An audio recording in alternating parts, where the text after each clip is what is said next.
evening, everyone. My name is Jorge C. Martinez, but I like to be known as Carlos. Let's begin. Have you guys ever been pulled over before? Was it a good experience? Was it a bad experience? If it was a bad experience, did the cop treat you with respect and fairness?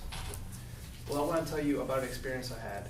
Last spring semester, I did an internship at the Newtown Borough Police Department, and it was just an amazing experience. Looking back at it now, if all the cops in the world were like the ones in the borough, it would be a better place. A lot of things that I learned from there were great police commuting, taking one's job responsibly and seriously, and always paying attention to detail at all times. Let's begin with discussing about the great police commuting they do on a daily basis. I remember every single day walking with Corporal Jim on the days that me and him were together, walking on State Street, going to Rocco's, going to Blue Mercury, going to a cigar shop, talking to the owners, talking to the residents, to the customers. Hey, how's your day? How's it going? Talking about the current events, stuff that's going on, maybe a little gossiping. It was just good and laughs. If you personally ask, you go up to Corporal Jim and say, hey, name me that person. Who's that person? What's his name? He'll tell you. He knows everybody. You know, he gets on their level. He knows all about them. And even the new chief James Sabbath, first day I saw him, he was walking around town because he wants people to be comfortable with him, and he wants to feel comfortable with them, and that's a great thing. As you now know, they love commuting, and that is very important to them, and just as important is taking their job seriously. When me and Officer George would go on ride-alongs, every single day we checked the municipal parking lot, and every single day almost he would write up a ticket. A lot of people know him as a parking Nazi, but it's only because he's very consistent with his job. He takes it very seriously. And he wouldn't be too strict. He wouldn't check every single 3 hours to see who, overstayed. He would roughly stay about 4 or 5 hours, depending on how busy he was. So a lot of people got a break, and those who abused the limit got a ticket. Not just with the parking lot, but also with pedestrian walks. Make sure that people are yielding to them, and to keep everybody safe, not just for the pedestrians, but for the drivers. Going back to Corporal Jim, he was very responsible because he would do traffic reports, and they have this program where they make like a little visual of the accident. Vehicle 1 was the main cause of the accident. They gotta make a picture, and sometimes the program they use is kind of glitchy.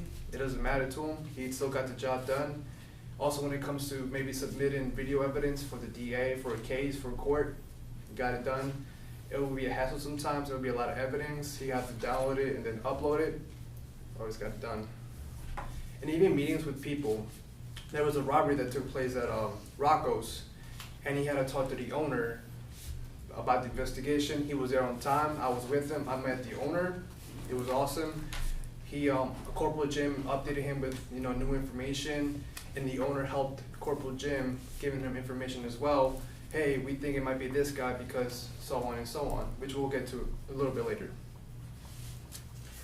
Another very, very deep moment in the internship was when we got a call that this lady was going through depression because she was going through divorce after 30 years of marriage, and the husband just decided he didn't want to be there no more.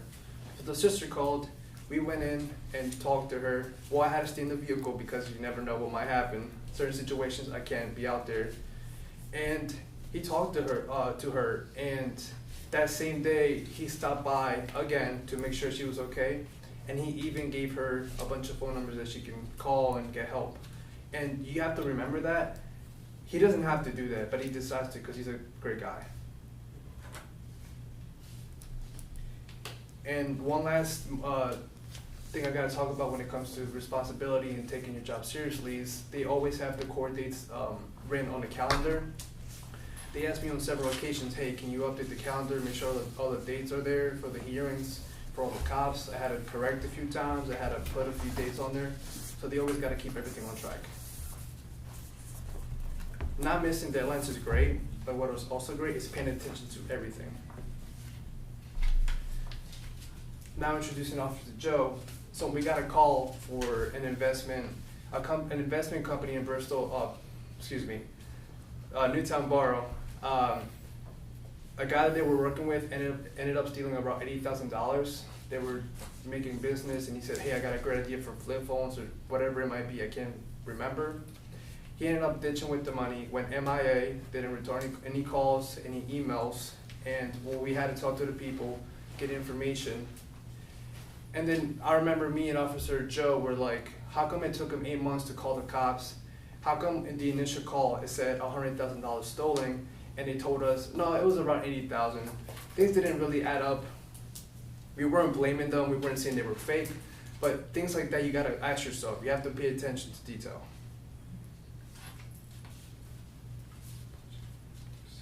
Continuing with Rocco's, we used some surveillance video to see what happened, like how did they manage to steal $1,200 from an office, and it turns out that the guy used power tools. So Corporal Jim was like, how did he know to use power tools? So we went 2 days before the successful robbery, and we found out evidence that he tried to break in with a crowbar, so that's how he knew how to break power tools. So we had to say, okay, how did this guy, we have to get more evidence on him. So we checked the surrounding surveillance, and we found out that it was a bread delivery guy because he was wearing the same outfit on the same day on other locations, like the 7-Eleven down in Newtown Township, if I remember correctly. Lastly, on the most exciting day of the internship, I was with Officer George, and we pulled over this guy for an expired registration. Officer George approaches the vehicle, and it smelled like marijuana. That gives him enough probable cause to search the vehicle. The guy was detained. He found marijuana, a large Bowie knife strapped to the driver's seat, and a gun, which was an illegal gun. He ended up going to court for that. Like I said, gotta pay attention. You gotta search the vehicle good. If not, you probably could have never found the gun, and that's very dangerous to all people in town. As you can see, I had a pretty crazy experience throughout those few months. Thanks to them, I know certain qualities that will make me a great cop just like they are. And to all of you, I suggest if you want to become teachers, you want to become nurses, do internships, get involved with your profession, even before you graduate. So that way you can get more into what you got to do, get tips, and become a better nurse or teacher. Thank you.